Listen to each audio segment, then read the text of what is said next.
Olá, boa tarde, Guaratinguetá, boa tarde, planeta Terra. Tudo bem? Vamos baixando aqui.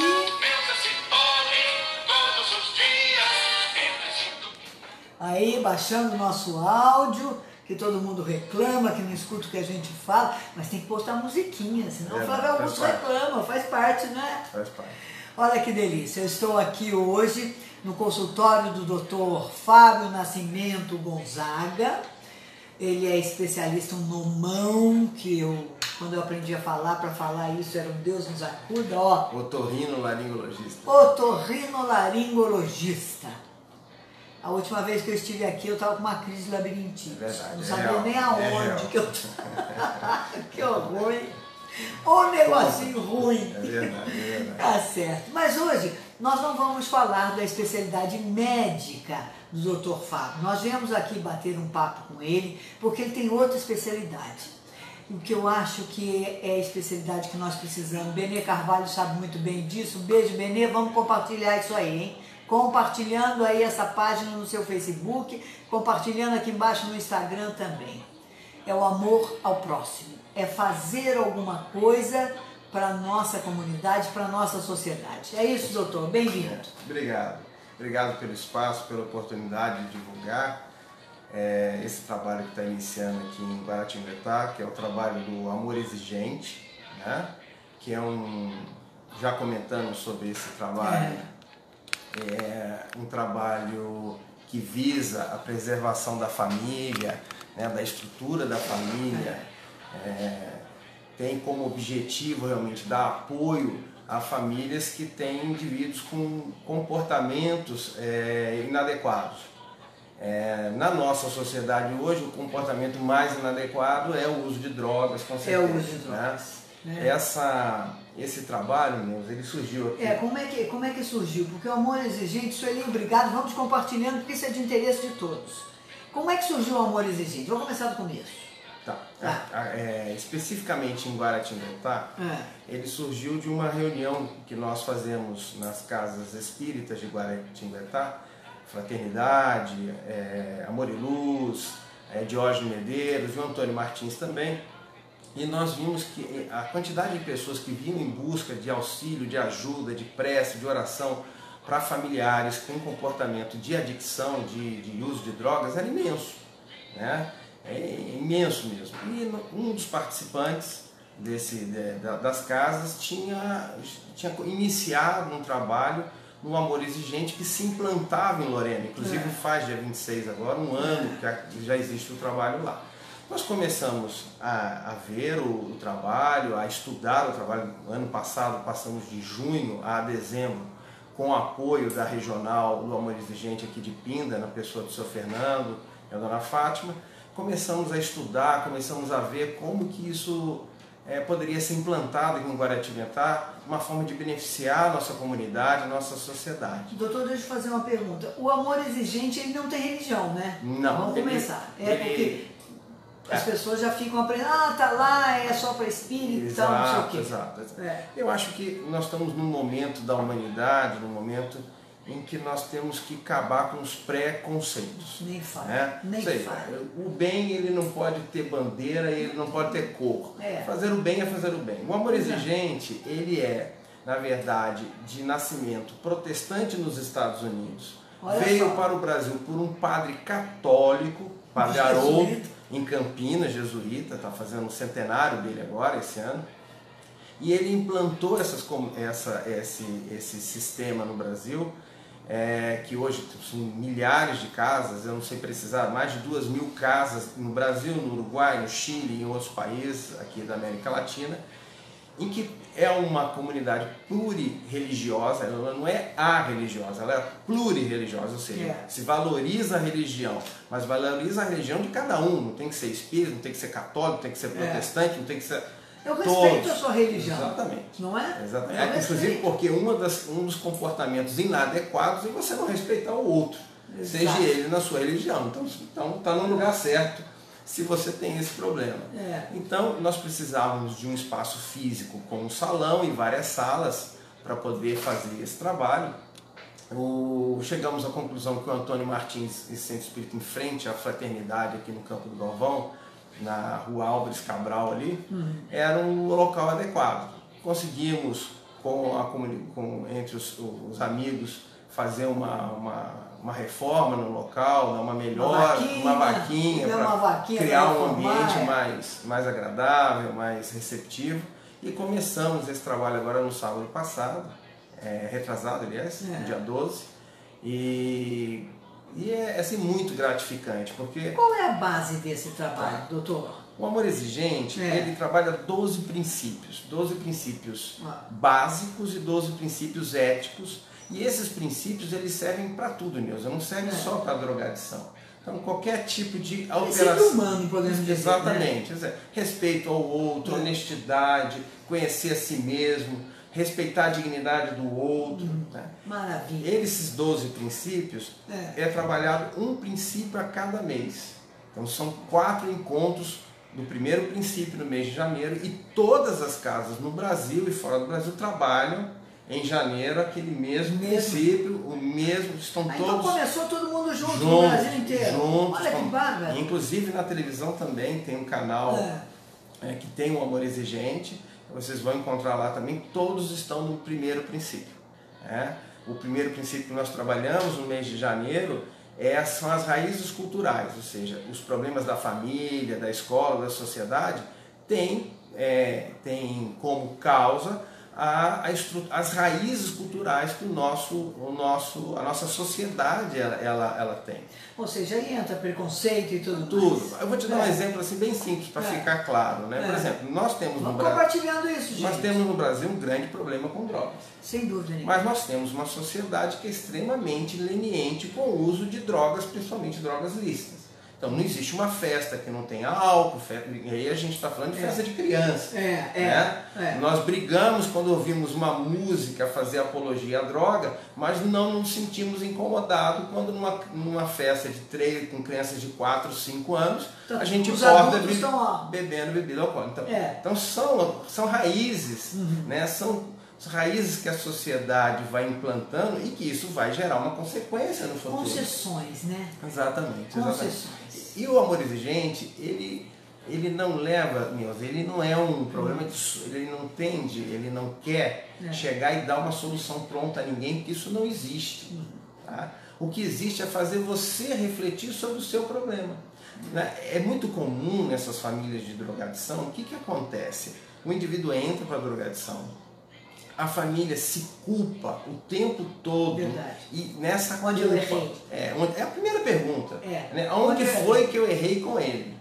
E a família, a mãe principalmente, é a personagem mais forte desse contexto familiar, ela quer afundar junto com o filho. Se ele quer morrer, ele vai lá e quer morrer junto. Ela se ingessa nesse sentimento de culpa. Então, o Amor Exigente, ele vem trabalhar isso. Vamos refletir quem somos nós, né? O segundo princípio, que é o mês de fevereiro, os pais também são gentes. Então, ou seja, tem erros, ou seja, você tem uma cultura em que se você...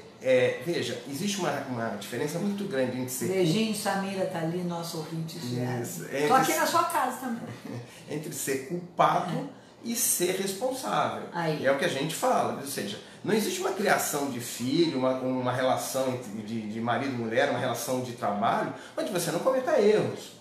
Mas esses erros não você são... uma relação, fala assim, não, mas foi você que fez, não, mas você também fez isso. Quer dizer, aquele jogo de justificativa de se jogando a responsabilidade no outro. Exatamente. E o que a gente tem que ver é o seguinte, você só tem erro quando você sai intencionalmente para fazer algo. Você é responsável sim, você vai ter sua parcela de responsabilidade. Agora, culpa não. Culpa é quando deliberadamente você sai para fazer isso. Né? Então, à medida que nós vamos trabalhando esses princípios, as famílias elas vão se estruturando, elas vão mudando o comportamento em relação ao adicto. O adicto percebe isso, fica curioso de saber por que é que eles Por não... que mamãe não está reclamando mais, não está me proibindo? Mudou a postura, entendeu? E muitas das vezes chegando e colocando um ponto final, um limite nessa situação. Né? O nosso terceiro princípio é a questão dos limites. Realmente, todos nós temos limites financeiros, limites de saúde. Porque os pais hoje em dia têm uma dificuldade muito grande de dizer não para os seus filhos. O senhor percebe isso? Com certeza. Tudo que quer tem. Nós vivemos numa sociedade em que nós nunca tivemos tanto bens materiais, tantas facilidades materiais, mas nós temos uma carência afetiva muito grande. Verdade. Então nós temos muito medo de não ser amado pelo filho, de não ser amado por fulano, pelo amigo, pelo ciclano, e a gente vai se perdendo dentro dessa estrutura. A gente passa a não ser mais eu, passo a ser o que eu posso fazer para te agradar. Ou agradar o outro. O que a pessoa quer que eu seja, né? Exatamente, exatamente. Agora, o pior é que as crianças acabam crescendo fracas. Sim, essa... Fracas. De não procurar, de não lutar. Nós tivemos uma mudança, assim, de estrutura de família. O mundo mudou muito rápido, né? Então, essa mudança de estrutura familiar em que você tinha uma família extremamente rígida, onde o que era necessário era ter respeito. Se você me amasse, o pai nunca te perguntou se você amava, ele não amava. Nem falava pra mim. Ele queria saber se você o respeitava ou não. Me respeite, menino. Exatamente. Mudamos para uma cultura em que você tem que ser tão afim, tão nivelado com seu filho, tão amigo, tão relacionado. Não que isso também não tenha as suas vantagens. Não estão dizendo que aquela família onde não havia o diálogo, ela era positiva. Não é isso. Mas também essa coisa perniciosa hoje, onde todo mundo pode tudo, porque todos são iguais. Eu sou amiguinho seu, então amigo deixa a gente fazer. Vamos fazer o que quer. E aí o indivíduo fica sem limite, aí o indivíduo fica fraco, porque ele não tem uma referência de estrutura de vida. Ele está para ser formado. Exato. E não para ser seu companheiro ali. Você sabe que pensando nisso, eu fico pensando na nossa década de 60 e 70, sexo, droga e rock and roll. Olha o que nós fizemos. Não é? É isso. Tudo isso aí. Mas agora nós saímos de um polo e fomos ao outro. Do polo extremo da autoridade para o polo extremo do vale tudo. Então, provavelmente, lá na frente a gente vai encontrar um meio termo, né? Nós temos que achar um meio termo. É isso que a gente está procurando. Comentar ainda uma coisa, Nilda. Como é que o amor exigente funciona? As famílias procuram a casa, são acolhidas, né? Isso. Existe um acolhimento, existe uma sala de acolhimento onde as pessoas descrevem os problemas e a gente, individualmente, né? E a gente isoladamente. A gente ouve essas pessoas e coloca para elas. Nós não somos conselheiros profissionais, não vamos aqui dar receitas prontas, nós não vamos dar nome de clínica para você internar, nós não vamos dizer se você vai internar, não vai internar, se você deve botar para fora de casa, para dentro de casa, você deve... Bom, o que nós condenamos é agressão física, agressão moral, porque isso em qualquer situação não resolve nada.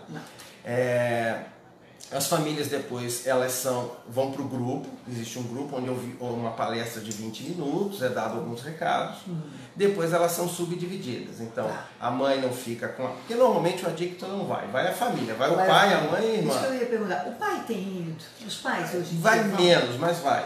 Vai Porque ele vê a mudança da esposa, ele começa a ver a esposa um pouco mais forte para lidar com a situação e ele fica curioso. Sim. E ele acaba indo e quando ele acaba se envolvendo, muito bom. Isso é bom. Então nós separamos a famílias em grupos e esses grupos vão trabalhar os princípios dentro. Isso, se fosse apenas isso, seria um grupo de falação, um grupo de conversa e isso não muda nada. Eu acho que a base do amor exigente, que muda realmente alguma coisa, é que cada um faz um compromisso semana a semana no grupo. Legal. E o grupo dá o apoio perguntando se você conseguiu ou não conseguiu cumprir aquela meta. Essa meta pode ser, olha, eu preciso muito cuidar da minha... Tem meta. Ou seja, só que cada um se põe a própria meta e a gente pede para que ele coloque a meta que é compatível. Vou dar um exemplo. Nós tínhamos um amigo, um participante do grupo, que ele tem um problema médico e o médico pediu para ele caminhar todos os dias. Aí ele colocou como proposta caminhar todos os dias. E nós falamos, olha, melhor não botar todos os dias, bota alguns, porque você não vai conseguir, porque se você não está fazendo nada e na outra semana fazer tudo, você vai chegar aqui e vai dizer assim, não consegui. E assim vai, ou seja, de coisinhas pequenas, pequenininhas é que a gente vai mudando até que a gente consegue, depois de algum tempo, ter realmente uma análise melhor de quem somos, daquilo que nós queremos ser. E as mudanças que nós achamos que são necessárias, nós vamos fazer aos pouquinhos. Certo. Né? Assim como é na natureza, assim como em tudo. Assim como é tudo na vida da gente. Nada, uma vez só. De uma vez só. Agora, muito interessante, qualquer pessoa pode participar, qualquer pessoa, limite de idade, não tem? Não tem. Nós não tem limite de idade. Crianças abaixo de 12 anos, lógico, não participam. Crianças não participam, que não tem problema de drogadição, não participam dessas reuniões. Elas têm que ficar separadas, normalmente ficam no salão com alguma tarefa, porque dentro do Amor Exigente é previsto um grupo de acolhimento, um grupo de família 1, família 2. O que é isso? Família 1 e família 2 é justamente para você separar os cônjuges, separar mãe e filho. Tem o grupo de sobriedade. O marido e a mulher normalmente não ficam no princípio no mesmo por quê? Porque muitas das vezes, o que acontece? Eu acho que a culpa, o marido sempre acha que é a mãe que passa a mão em cima. A mãe acha que é o pai que é rígido demais. Então o que a gente faz? A gente separa esses dois e tenta mostrar para cada um que cada um está certo dentro do seu ponto de vista, mas que cada um tem que respeitar. Nesse trabalho desse mês agora, das raízes culturais, a gente enfatiza isso. Ou seja, você teve uma formação, uma cultura, uma raiz que na sua família, do seu pai e da sua mãe, que valoriza algumas coisas. Perfeito. O seu marido, eu aprendi assim. Exato. O seu marido não valoriza aquelas coisas, ou valoriza outras coisas. Ele veio de outra família. Outra família. E o seu filho é uma terceira, vai formar uma terceira família com outros valores. E que para haver esse convívio, você tem que abrir mão de alguns aqui, respeitar outros daqui, para que esse conjunto se faça harmônico e possa realmente ajudar as pessoas. Tá? É muito difícil você encarar os seus limites, os seus próprios erros. Mas eu aprendi assim, eu sempre fiz assim, deu certo na minha casa. Meu pai me dava uns tapas, nem por isso eu descambei, como diz no jargão. E às vezes as pessoas têm valores que não são delas. São valores que são de outros. Aprendi. E que ele nunca questionou, ele nunca perguntou por que faz daquele jeito, por que ele acha que daquele jeito é o certo. É o correto. Mecânico, né? É mecânico. E às vezes isso é motivo de tanto conflito, de tanta coisa. Por exemplo, bobo. A esposa foi criada com animais. Então ela tem um cachorro, o cachorro pode entrar dentro de casa. E sai de casa, e entra de casa. O marido acha que animal é fora de casa. Bom, aquilo ali já é um momento de um atrito, né, de uma desarmonia, que não é preciso. Né? Há de haver um bom senso, entra até a lavanderia, entra até a parte. Pode entrar, exatamente, ou seja, há de criar uma harmonia dentro desse processo. Né? Agora é interessante que as pessoas não conversam. Não, o diálogo, ele foi... O que aconteceu? Isso é sempre, mas sempre foi assim, não? A mulher obedecia o marido. Depois começou a liberdade total, não sei, mas mesmo assim havia uma dificuldade de contato. O diálogo, ele é complicado pelo seguinte, antigamente, como a família era muito autoritária, o diálogo não existia pelo autoritarismo, que era um que mandava e os outros obedeciam e tivessem juízo. Com a tecnologia, entrou primeiro... Antigamente, quem influenciava os filhos era o pai e a mãe. Depois veio televisão. Depois veio computador. Depois veio celular. Ou seja, hoje você não é o único fator de influência do seu filho. Então, se não houver o diálogo, se você não conseguir colocar os seus valores, fique tranquilo, porque... A mídia na televisão, a mídia da internet, a mídia do celular, ela vai fazer. Ela vai fazer não objetivando uma qualidade de vida, que é isso que visa o Amor Exigente, mas um comércio, um mecanismo qualquer que possa beneficiar um terceiro. Agora me conte uma coisa, a pessoa que entra no Amor Exigente, a família que vai até lá, ela assume o compromisso de fazer os 12 passos. Funciona assim, a gente faz uma proposta para a família, que ela acompanhe durante 6 semanas. Se nessas 6 semanas ela se convencer que a proposta lhe serve, ela continua e ela passa de frequentadora a voluntária. Existe uma pequena cerimônia que é dada um crachá e ela vai ajudar no contexto. É o chazinho da entrada, é a secretaria para colher a frequência, é ver se o galão de água está cheio, é organizar as cadeiras. Participar ali da comunidade. Participar do processo. Se ela achar que aquilo não lhe serve, e isso é cabível, porque não se enquadrou, não é o momento, a pessoa não frequenta mais. Cada um tem sua resistência. Exato. Mas o que a gente observa de uma forma geral é o seguinte, pelo menos nos grupos que o grupo nosso aqui em Guaratinguetá é relativamente recente, é neném, nós estamos ainda sendo creditados, então nós só vamos ser divulgados pelo Amor Exigente daqui a 6 meses, porque nós temos uma reunião com a regional e a regional vai acompanhando. Certo. Se o programa, tem que chancelar, exatamente, né? Se o programa está funcionando de conformidade, eles chancelam e aí a gente ganha o Amor Exigente Guaratinguetá. Maravilha. Esse Amor Exigente, ele é extensivo, ele tem um trabalho também preventivo muito interessante, que são com professores e escola. Nós não conseguimos ainda trazer isso aqui para Guaratinguetá nem Lorena. Pinda já iniciou um trabalho desse, que é um trabalho nas escolas com os mesmos princípios, porém adequados à faixa etária. Certo. O respeito ao coleguinha, ao respeito ao espaço físico da escola, né? Toda a comunidade, o cuidado. Então tudo isso aí é um trabalho preventivo que o Amor Exigente também faz. Hoje em dia as pessoas têm tantas coisas tão facilmente, as crianças que elas não dão valor para nada, né? Tudo não valor, quero um brinquedo, joga fora, quero o outro, quero mais moderno, quero não sei o quê. E o pai e a mãe, para achar que isso é amor e que pode ter o amor do filho, vai dando. O problema é que isso se confunde, às vezes as relações também ficam desse tempo descartáveis. Né? A gente sempre fala em dependentes de drogas, né? Químio. Agora, álcool também pode participar? Todos. Não é só... Veja, ela não... A dependência afetiva, já digo. Sim, o Amor Exigente, ele não é... Ele visa uma qualidade de vida. Então vamos supor que o problema não seja de drogadição, seja um problema de relacionamento de casal. Tá? O marido e a mulher não estão mais se acertando. Então muitas das vezes eles procuram, e dentro desses princípios, veja, eles não vão receber conselho de nenhum dos colaboradores lá. Mas dentro dos princípios, analisando os princípios, eles começam a ver que tem que haver um mútuo respeito entre os limites de cada um, entre as raízes de cada um, né? E que muitas das vezes um é responsável pela dor do outro, mas não é culpado porque não teve a intenção. E como responsável tem a capacidade de pedir desculpa, de mudar, de transformar. Então todos esses valores colocados, né? E a discussão desses valores nesse grupo, você vai trocando figurinha, vai vendo o que está acontecendo. Pensei que fosse só na minha família, vou te dar um exemplo lá que nós vimos lá em Lorena, de uns casais. Uma senhora tinha o marido era drogadito e isso já vinha há anos. E toda sexta-feira ele desaparecia e só voltava quando muito na segunda. Tá? E ela chegou no grupo e falou assim: olha, eu não aguento mais, eu estou acima do meu limite.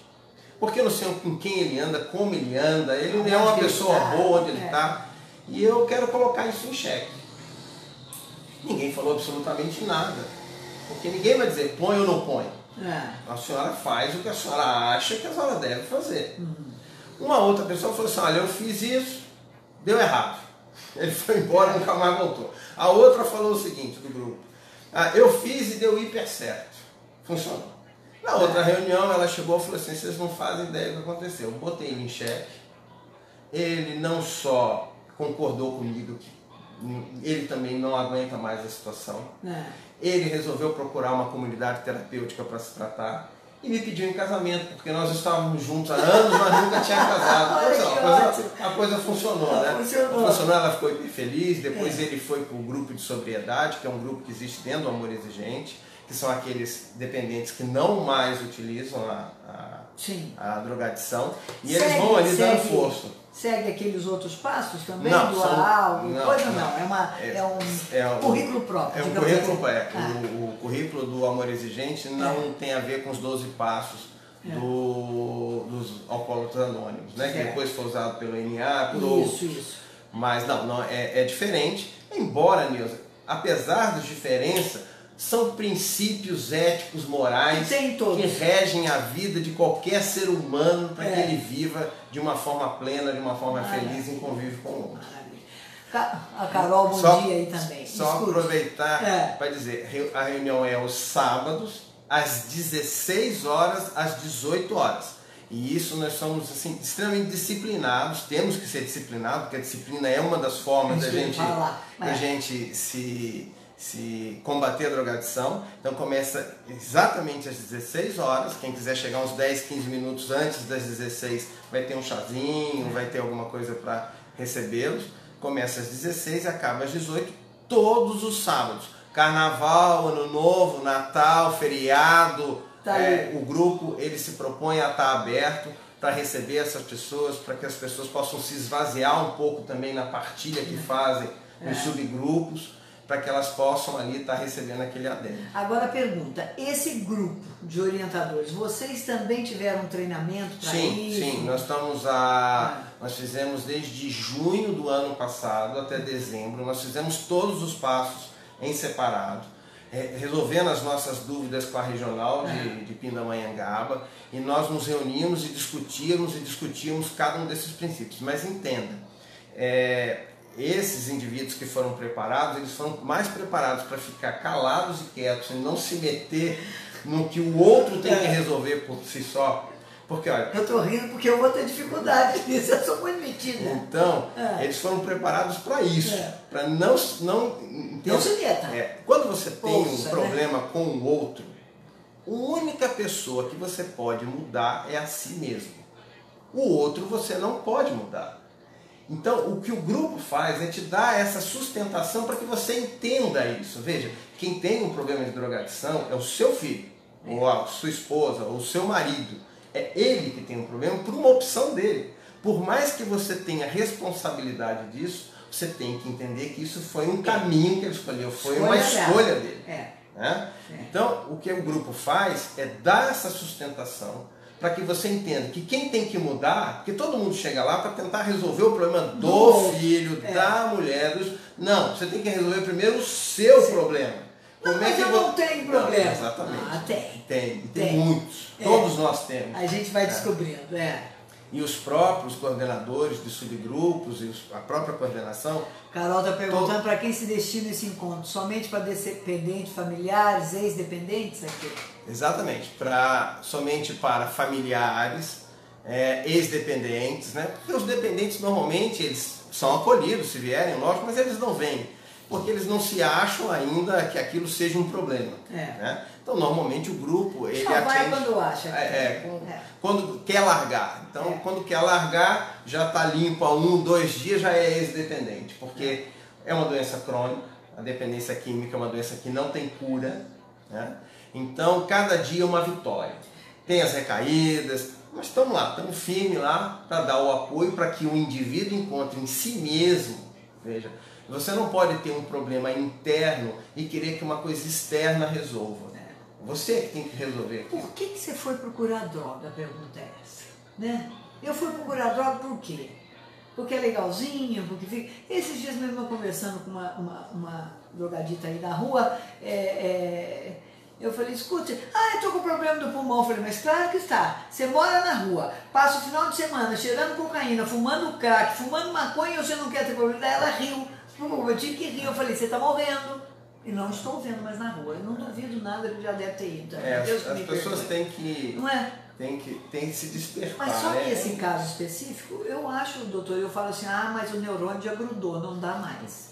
As doenças, as dependências químicas, elas vão evoluindo com o passar do tempo para doenças psiquiátricas mesmo. Ou melhor, né? Algumas doenças psiquiátricas que não são tratadas, acabam encontrando na droga uma medicação e por ali vão, ou vice-versa.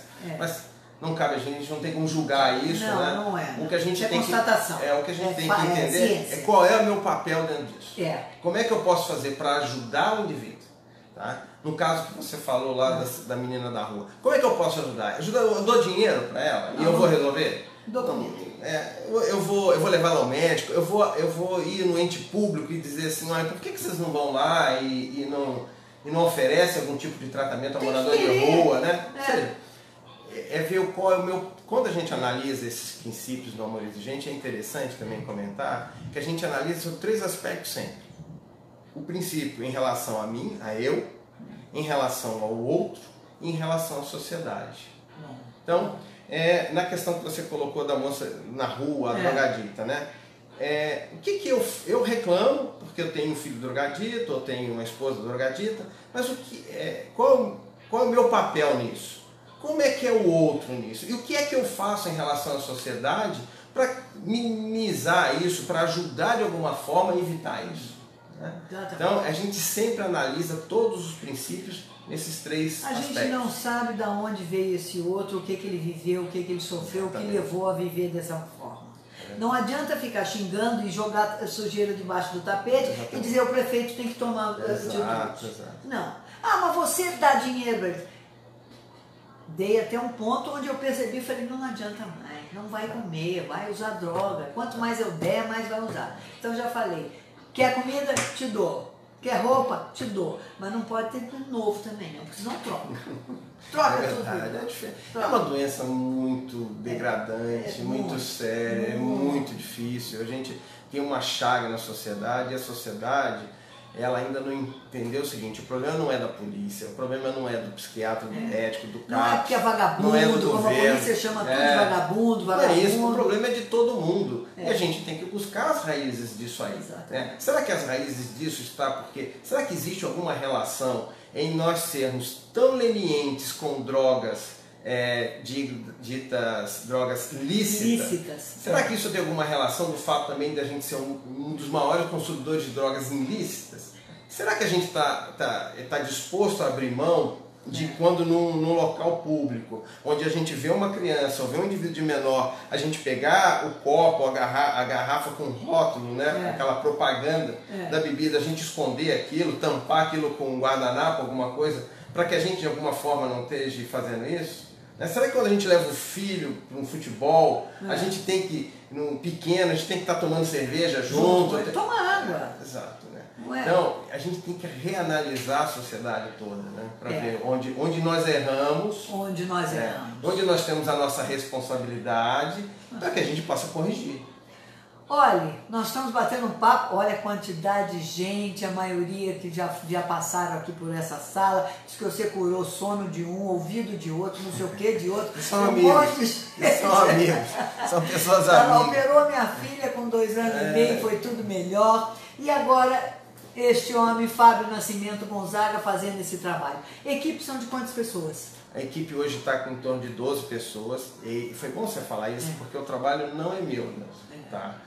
Quem merece algum crédito nisso aí é o Amor Exigente, as pessoas que estão envolvidas, né?